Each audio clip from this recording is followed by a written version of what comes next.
Mis amados, bendiciones. Bueno, fin de semana y se acelera el tiempo. Una cosa impresionante como están pasando los días. Bueno, estamos hablando sobre, todo empezó con la venida del Señor y las cosas que pertenecen al tiempo y cómo las noticias pusieron a todo el mundo a que era el tiempo ya en la puerta donde ya el Señor viene. Pero resulta que la Biblia enseña que todavía falta tiempo, aunque no sabemos cuánto tiempo. Entonces, encontramos en las Escrituras palabras como, por ejemplo, en Hechos 3, que dice que el Señor está retenido en el cielo hasta que todas las cosas sean restauradas en la iglesia. Y después encontramos en el concilio del año 63, el primero de la iglesia, cómo Jacobo se levanta y toma la mitad de una profecía que fue para Israel y la imparte y dice que él y el Espíritu y todo el mundo estuvo de acuerdo en que este era el tiempo. ¿Ya? Entonces tenemos que mirar ahora en el 20 de este siglo qué es lo que Dios desea hacer. Y miramos cómo hablábamos con Isaías ahí en Isaías 43, de que nos olvidáramos de las cosas que Dios había hecho antes, porque Dios tiene cosas nuevas para hacer siempre. Entonces, yendo a las Escrituras, que es lo más seguro, lo más confiable, en donde si no especulamos con ella. ¿Y qué es especular, profeta? Bueno, cuando tú comienzas a coger la Escritura y a invertirla en el sentido literal o oral para lo que tú quieres, afirmar lo que tú quieres decir. Pero cuando vamos a la escritura directamente, ellos nos enseñan sobre esto.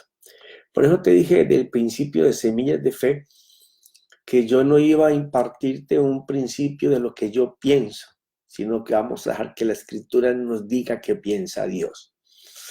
Entonces terminamos la cápsula anterior hablando de cómo Dios se complació con el tabernáculo que hizo David y que David no tenía ninguna de las prebendas ni de Moisés ni de Aarón.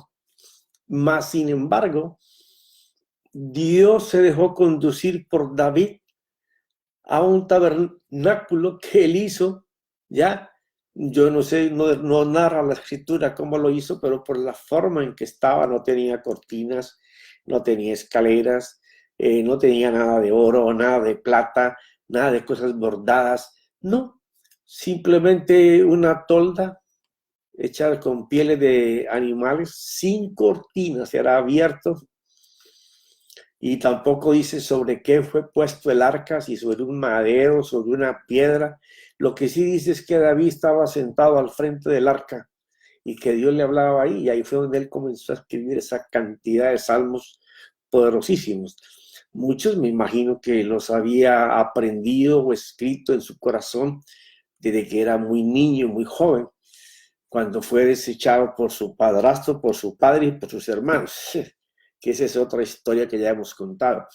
Entonces ahora vamos a entrar al campo porque yo no encuentro en la escritura quien narre con tanto punto y señal cómo buscar la presencia del Señor que David. El Señor lo enseñó físicamente y lo pudieron aprender sus apóstoles. Pero escritos que digan de ahí hizo así, así, a Z, y se fue por este camino, y hizo esto y lo otro, solamente con David lo vamos a encontrar.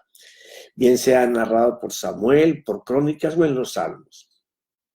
Entonces, vamos a mirar qué fue lo que David hizo que al Señor le gustó tanto que no solamente se lo permitió hacer, sino que nuestro Dios añoraba, anhelaba el tabernáculo de David. Entonces, es muy importante para nosotros saber sobre esto, ¿ya? Y de las cosas que el tabernáculo de David enseña es que no solamente era una casucha, una chocita, ¿qué le podemos llamar? Bueno, lo que tenía Moisés, me imagino, antes de hacer el tabernáculo, una carpita donde él estaba allí, Dios lo llamaba y hablaba con él. Debió haber sido así, pero esta era sin cortina, para que todo el público pudiera mirar. Y David logró hacerle una fiesta al Señor por años. 24/7/12. Y eso fue lo que enloqueció el corazón de nuestro Señor. Entonces, luego se presenta el profeta Amós, que fue lo que terminamos leyendo en Amós 9, del 11 al 15, diciendo lo que el Señor quería que el pueblo de Israel hiciera, y que si lo hacían a cambio, les iba a entregar naciones, que ellos iban, antes de tirar la semilla, estaban recogiendo el fruto. O sea, una abundancia y una prosperidad que Dios estaba diciendo que iba a dar. Si el pueblo de Israel entendía lo que el profeta él estaba hablando. Sí, porque siempre que un profeta lanza una palabra, ¿cierto? Que tiene que ver con un tiempo para hacer algo para Dios, se encuentra con el marketing establecido. Pero vamos a quitar esa palabra marketing para que no suene muy despiadado con ustedes. Con lo que se está haciendo, con lo que está estructurado, con lo que estamos habitados a hacer, con las disciplinas que tenemos para pensar que hacemos cosas para el Señor. Y entonces viene una palabra que rompe todo eso, y los primeros que no quieren escuchar son los líderes. ¿Por qué razón? Porque se le daña toda la estructura administrativa, la estructura para enseñar, para discipular, para manejar sus líderes. Entonces, no están ni siquiera en su corazón pensar o reflexionar si esto viene del Señor o no. Y siempre va a ser así. Son pocos los que pueden escuchar lo que Dios quiere decir. Este pueblo desconoció lo que Dios quería hacer, ya el llamado que Dios les estaba dando. Y esto siempre va a suceder. En aquel tiempo los mataban. Ya mataron al restaurador, que era el Señor Jesucristo. Imagínate tú. Pero en este tiempo, el Espíritu Santo y Cristo lo están recordando por la boca de muchas trompetas. Y no tienes que ser un profeta. Simplemente Dios coloca en tu corazón el sentir de lo que tenemos que hacer para este tiempo, ¿ya? Y entonces de eso se trata, porque si Dios ha hecho este avivamiento, porque es Dios quien lo ha hecho, de eso no me cae ni la menor duda. Espérate, le echo un poquito de gasolina al tanque porque creo que se me secó la boca muy rápido.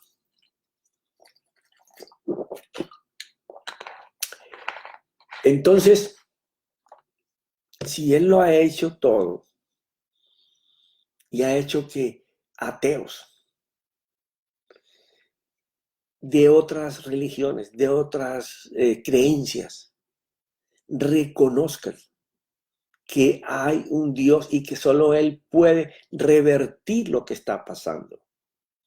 Y ahora la gente está tomando conciencia que la pandemia económica que va a entrar es tremendo, y ahora no quieren salirse de estar mirando al Señor para lo que viene en los próximos días. Y eso es buenísimo. ¿Por qué? Porque ese gran avivamiento va a ser una búsqueda de las personas del Señor. Entonces nosotros los ministros tenemos que estar preparados para servir esa fe que les dé vida, que les cambie su naturaleza, su manera de pensar. Porque para eso vino Dios, para dar salvación, no solamente de su alma, sino aquí en tu manera de pensar, comiences a mirar con los ojos de Dios, no con los ojos de la economía que está afuera ni de las personas que están afuera. Entonces, esto te lo estoy diciendo porque es lo mismo que le pasó al pueblo de Israel y lo mismo que David quiso imitar al principio y le fue mal, ¿ya? Cuando nosotros vamos a mirar lo que pasó en el concilio en el año 63, el año 30 de la iglesia, ¿ya? Nos damos cuenta que ellos entendieron que si el Espíritu Santo quería hacer cosas con los gentiles, los no judíos, era porque el Señor estaba desechando un pueblo que no lo quiso, y abro la palabra desechar por un tiempo, ¿ya? Para tomar como pueblo suyo un pueblo que no era su pueblo, para llevar a celo a su pueblo. Y éramos nosotros. Y nos iba a dar una fe y una forma de vivir amarrado a él, atado a él, que hasta los gentiles tendrían que aprender. Entonces, cuando va Pablo con Silas a ese concilio, ¿ya? Y va Timoteo, ellos son seleccionados por el concilio para ir a los gentiles, y la cúpula de los apóstoles decide que es Dios que está tomando esa plataforma para ganar almas. Entonces, van, está Pedro, está Santiago, está Juan, está toda la élite. Y Pedro y Pablo comienzan a anunciar todo lo que está haciendo Dios por en medio de ellos, a los gentiles. Y entonces ellos recuerdan lo que el Señor hizo con Pedro, que yendo a judíos, Dios lo quita por un momento y lo pone para gentiles, y él fue testigo de cómo el Espíritu Santo caía sobre ellos. Entonces, recordando todo eso, se para Santiago, el medio hermano del Señor, y cuando usted diga medio hermano, es porque nació en el vientre en donde Jesús estuvo, ¿ya? Jacobo.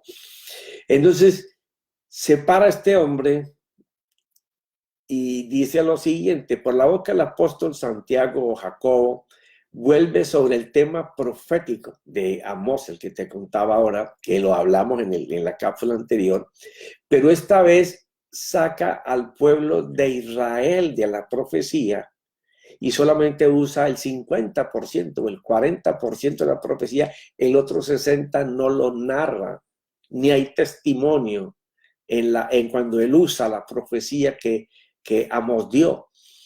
Y entonces es solo para edificar al pueblo gentil. Hechos capítulo 15, del versículo 12 al 18. Vamos a ir en escala hasta donde el tiempo me dé, porque hay una parte donde tenemos que parar para saber cómo el pueblo de Israel pensó que debía de recuperar la presencia, y queriendo hacerlo murieron muchos. Y después David lo quiso hacer y murió su amigo, ¿ya? Hasta que lo entendió y lo hizo conforme Dios quiere. Porque lo que vamos a ver en las próximas cápsulas es que tú no puedes ir a la presencia como tú quieres. Tú tienes que ir a la presencia del Señor como Dios lo enseña. Y si nosotros vamos a la presencia de Dios como Él lo enseña, eso es 100% garantizado que se va a dejar ver.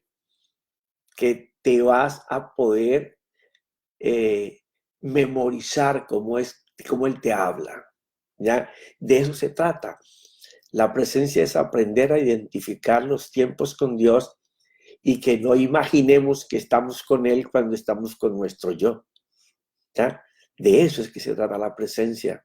Y si la alcanzamos, eso va a ser glorioso en la iglesia. Y si está profetizado, es porque lo vamos a alcanzar. Y si la profecía es para los gentiles, vamos a encontrar palabras como Dios hará esto. Quiere decir que Él tiene un pueblo ya preparado, escogido para Él hacerlo. Así como cuando Él habla de que Él anda buscando adoradores, ahí en el Evangelio de Juan, cuando está con la samaritana, quiere decir que Él ya tiene preparados adoradores proféticos, porque el adorador de Dios tiene que tener el don y el talento dado por Dios y por el Espíritu. Un adorador cuando no es profético es un artista. ¿Le duele? ¿Qué culpa tengo yo? Está escrito. Y lo vamos a ver en la Escritura. Todo el que canta o alaba para Dios que no profetiza es un artista. O está tratando de llenar un vacío que hay de necesidad en la iglesia. Pero a mí la Biblia me enseña que los cantores que el Señor usaba eran profetas al hablar. En sus alabanzas, en sus oraciones. El mismo David lo hacía. Entonces dice Hechos 15, del 12 al 18, después de que Jacobo comienza a hablar y dar testimonio de lo que Pablo estaba haciendo a los gentiles y lo que Pedro había sido usado para ellos, toda la multitud hizo silencio y escuchaba a Bernabé y a Pablo, que relataban las señales y prodigios que Dios había hecho entre los gentiles por medio de ellos. Eso es importante. Saber que la unción no es tuya, es de Él. Que si nosotros nos disponemos para que el Dios fluya de nosotros, va a pasar eso. Él va a hacer cosas. Cuando terminaron de hablar, Jacobo respondió diciendo, escuchadme, hermanos, versículo 14, capítulo 15 de Hechos. Simón ha relatado, ahora el otro apóstol, Pedro, cómo Dios al principio tuvo a bien tomar de entre los gentiles un pueblo para su nombre. La primera aclaración. Hermanos, tenemos que reconocer, dice un judío, hermano medio del Señor Jesucristo, que el Señor nos ha enseñado, entre los judíos están hablando, que Él ha desechado nuestro pueblo y se ha escogido un pueblo para Él. Y no somos nosotros, son los gentiles.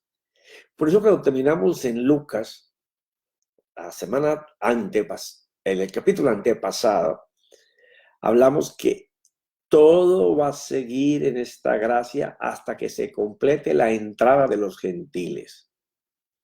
Así es. Ese es el plan que Dios puso. Para tomar un pueblo escogido para Él, o sea, nosotros. Versículo 15. Y con esto concuerdan las palabras de los profetas tal como está escrito. A mí me encanta cuando encontramos escrituras que respaldan las cosas que Dios quiere hacer.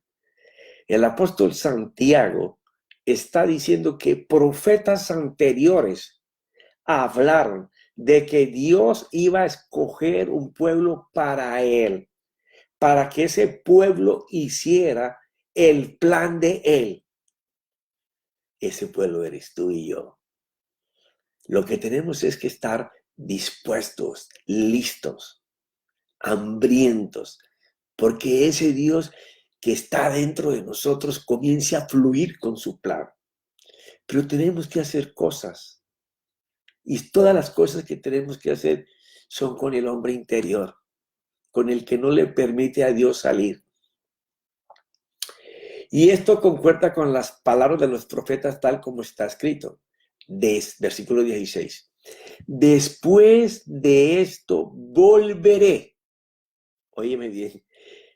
Santiago lo está leyendo en el año 63. O sea, 30 años después de la muerte de nuestro Señor Jesucristo. Y él está diciendo, todos han hablado atrás, los profetas, lo que Dios dice. Entonces dice, después de esto, volveré y reedificaré el tabernáculo de David que ha caído. Ok, para que no hubiera confusión en estas cosas, tiene que ser que el templo hecho por las manos del hombre, donde se congregaban para hacer cosas para Dios. A mí me encanta cuando esta palabra vuelve otra vez, a mí me saboreo. ¿Ya? Porque en muchos templos se hacen cosas para Dios. Pero Dios no hace cosas para nosotros. porque no estamos haciendo lo que Dios quiere que hagamos. Entonces, la profecía es que el Señor se va a edificar un tabernáculo que sea parecido al que el rey David tenía. Y entonces el apóstol, cuando él habla de esto, faltan 7 años para la destrucción del templo. Era una profecía que iba a pasar. Y tuvo todo el proceso que tuvo que cumplir la iglesia hasta llegar al día de hoy. ¿Ya? Después de esto volveré y reedificaré el tabernáculo de David que ha caído, se ha destruido, está derrumbado. Quiere decir que lo que el Señor desea que la iglesia haga, porque esto fue hablado para la iglesia en profecía en el primer concilio de todos los apóstoles, donde ellos hablaron de lo que Dios quería hacer y que era algo que Dios iba a hacer. O sea, ellos estaban bien claros de lo que el Señor quería hacer. Y eso ha sido un proceso, lo que Dios ha estado haciendo desde la resurrección hasta el día de hoy. Y gloria a Dios que en muchísimos lugares, en muchos diferentes siglos, Dios ha edificado pequeños tabernáculos de David. Pero estamos en el tiempo en que Él lo va a hacer con toda congregación, con todo líder espiritual que desee que se implante en su congregación el tabernáculo caído de David. Aún ni tú mismo tendrás que hacerlo, porque aquí dice que Dios lo va a levantar. Sí, porque Dios lo ve que está caído en nuestras congregaciones. Dice, y reedificaré sus ruinas. Esto es impresionante. ¿Por qué? Porque quiere decir que en la iglesia de hoy existen ruinas, pedazos de lo que es el verdadero tabernáculo de David. Pero no se puede edificar con eso. Entonces, Dios va a tomar los pedazos del tabernáculo que existe en todas las congregaciones en el planeta Tierra, donde no esté construido ese tabernáculo de David. Y él dice, él no está prometiendo que lo va a hacer. Él dice que lo va a hacer. ¿Con quiénes? Con los que le permitan, con los que él escogió, con los que él seleccionó para que fueran el pueblo de punta para este tiempo. Y después de esto volveré y reedificaré el tabernáculo de David que ha caído y reedificaré su ruina y lo levantaré de nuevo. ¡Wow! Esta es una palabra muy poderosa. Quiere decir que tú no tienes que hacerlo. Tú lo que tienes es que querer que sea. Tú lo que tienes es que desear que el Señor lo levante, que lo reedifique. Por eso es importante hablar ahora de cómo el pueblo de Israel se equivocó queriendo traer la presencia y el costo que tuvieron que pagar por eso. Menos mal que no nos matan en este tiempo, porque nuestro Salvador está en el medio. Pero si el Salvador, nuestro Señor Jesucristo, no estuviera en el medio, santo cielo, en este tiempo en que ellos hicieron esos errores, no estaba el Salvador. Y aún así el Espíritu en él se posaba en aquel que abría su corazón para que Dios hiciera a través de él.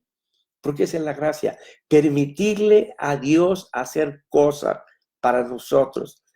No nosotros queriendo jugar a la iglesita, hacer cosas para Dios que él ni siquiera recibe. Es duro, claro que es duro. Si todos queremos agradar a Dios, no hay nadie que sea un pastor o un líder o vaya a una congregación y no desea agradar a Dios. Pero ¿qué tal si aprendemos a la manera de Dios cómo Él desea que le agrademos? Es que hemos convertido el día domingo en un día de oratoria. Esto te va a pegar muy duro.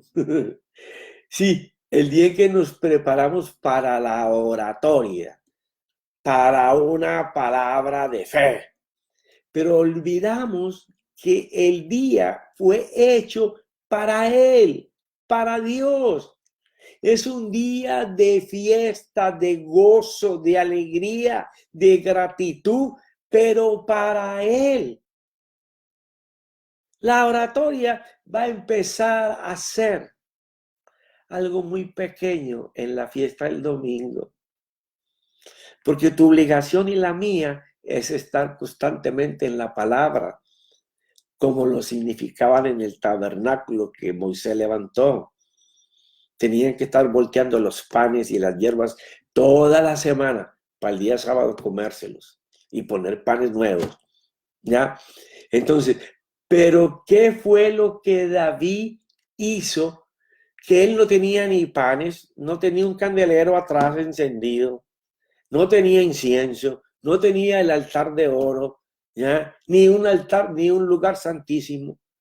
Una sola tiendita con el arca puesta allí y Dios se complació. ¿Qué fue lo que él hizo? ¿Y cómo lo hizo? Porque si él dice que lo va a levantar, que lo va a reedificar, ¿ya? Y dice que él lo va a hacer. Es como si Dios nos dijera, lo volveré a levantar para que reine. No es una promesa, es un hecho. Dice, lo haré. Lo que se entiende es que nuestro Dios preparó de antemano a hombres y mujeres para en este tiempo llevar a cabo su plan. Una gloria que el hombre no conoce. Es ese fluir constante de poder y gloria. Esa es presencia, un fluir constante, no una chispita por ahí de vez en cuando en un servicio, no, es un fluir permanente, donde la gente llega al atrio de ese lugar y se quebranta y no sabe por qué. Y es porque la presencia de Dios está en ese lugar esperando a los hambriados que vienen a comer a su mesa. ¿Ya? Es ese fluir constante de poder y gloria a todo aquel que se hace sumiso al Espíritu Santo. ¿Qué es sumiso al Espíritu Santo? Es alguien que fuera de estar en posición humilde, tiene una voluntad entregada a lo que el Espíritu quiera decir y hacer, a su Espíritu Santo y a Cristo. Y esto solo nace en el secreto con Él. Mire, hermano, no vamos a tener gente lista para que Dios pueda hacer esto si tú y yo no tenemos un secreto. Si tú y yo no tenemos un lugar de encuentro. ¿En dónde? En tu casa.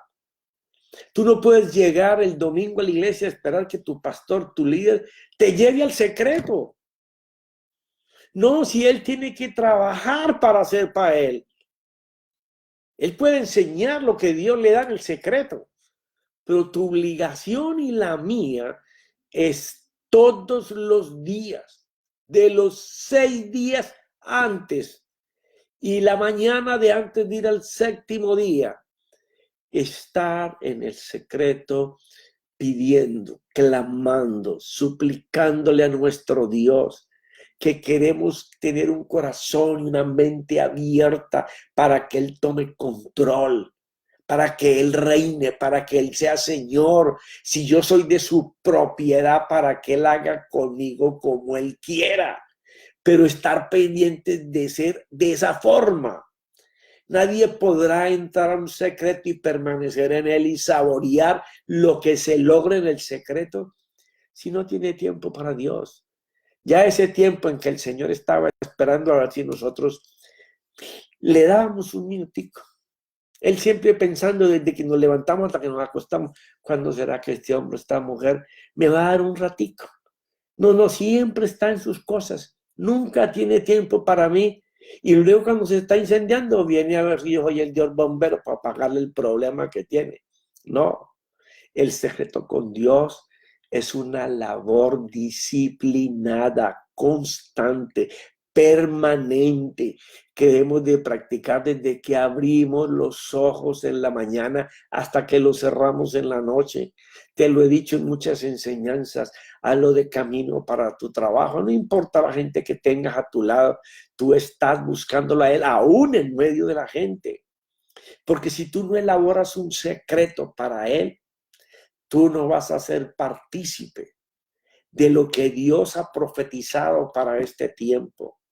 En tiempos difíciles como los que vamos a afrontar, solo Dios abunda, solo Dios protege, solo Dios confía en que podemos depositarnos a Él y Él sacarnos adelante. Porque solo la mano de Dios va a hacerlo, pero tienes que tener un tiempo con Él. En este lugar es que nuestro oído aprenderá a distinguir su voz de la nuestra, como en los tiempos de David.